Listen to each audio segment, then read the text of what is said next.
The collapse of the Ararat jail project last month has cost 400 people their jobs and left dozens of local subcontractors millions of dollars out of pocket. The state government says the private consortium building the prison is now responsible for fixing the mess. But the situation's prompted questions about whether deals with the private sector should fund big projects. Danny Morgan reports. For more than 2 weeks, one of Victoria's biggest construction projects has been at a standstill. With the main building company St Hilliers in liquidation, 400 workers have been laid off and subcontractors are owed about $10 million. Today, many gathered in Melbourne for a creditors meeting. We were owed something a bit over $40,000. It's having obviously an impact. Each month hurts, but I mean, we've just got to find out if we are going to get the money to start with. The family concreting business Michael Steenhouse runs with his father employs 10 people.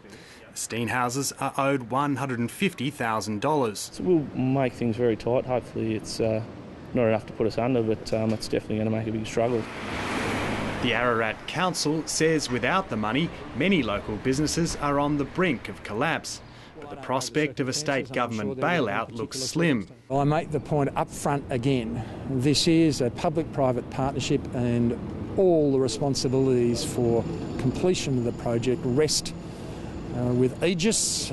Aegis is the private consortium contracted to build and run the prison. Among its members is the Commonwealth Bank. By signing a public-private partnership, it's paid to manage the risk. But in deals like this, are taxpayers protected when things go wrong? And are they getting value for money in the long run?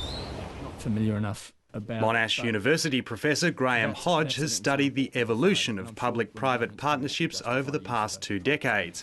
He says on large infrastructure projects like Victoria's CityLink toll road, value for money hasn't been the only measure.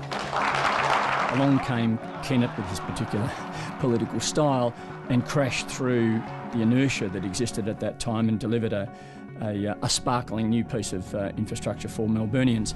I guess the experts that I know in the PPP area would say that CityLink was an effective experiment, probably an expensive experiment, but don't forget it was a huge political success. And one of the themes, I think, through public-private partnerships is that they are deemed to be, certainly in Victoria, politically successful, although with somewhat dubious value for money. It's about selling Victoria. It's about After the Kennett years, the Bracks and Brumby Labor governments also staked their political fortunes on major infrastructure projects delivered by public-private partnerships. We will build one of the world's largest desalination plants. The desal plant has been famously delayed, and Victorians will pay handsomely for it for decades to come. But what's the alternative? Brendan Lyon from Infrastructure Partnerships Australia says many major projects managed by governments run over time and over budget. He says the desalination experience shows taxpayers are much better off under the PPP model. It's the equity holders and investors that ultimately will wear the losses and delays on that project. Again, as with the motorways, it shows exactly why the PPP model is a good one, because it transfers those construction, delivery and operation risks, very complex risks, away from taxpayers. That's as long as governments stand firm when faced with compensation claims from its private partners. In the case of the desalination plant, the government has been hit with $1 billion claim for the costs of freak weather events and industrial action. One thing that our state has done well is that most governments have stuck to contracts. They've insisted on the legal terms of the contract being fulfilled, and they have therefore transferred much of the risk to the private sector.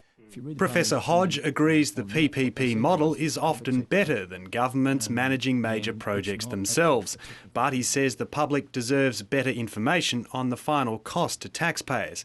And he says governments could source cheaper funds by issuing bonds rather than relying on private banks. My belief is that governments are paying at the moment probably 2% too much for these private finance arrangements. It doesn't sound like much, but if you look at the long-term effect over 30, 40, 50 years, paying 2% too much for a mortgage arrangement is really silly finance.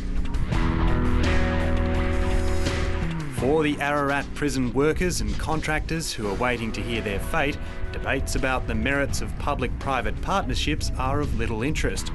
They simply want the government or its private partners to pay the debts, find a new builder and get the project going again. We've heard a lot of talk about it, but whether it happens, I don't know, so it would be nice. I'm not sure what sort of arrangements they have with funding these sorts of projects or whatever, but obviously that needs to be looked at so that these sorts of things don't happen in future.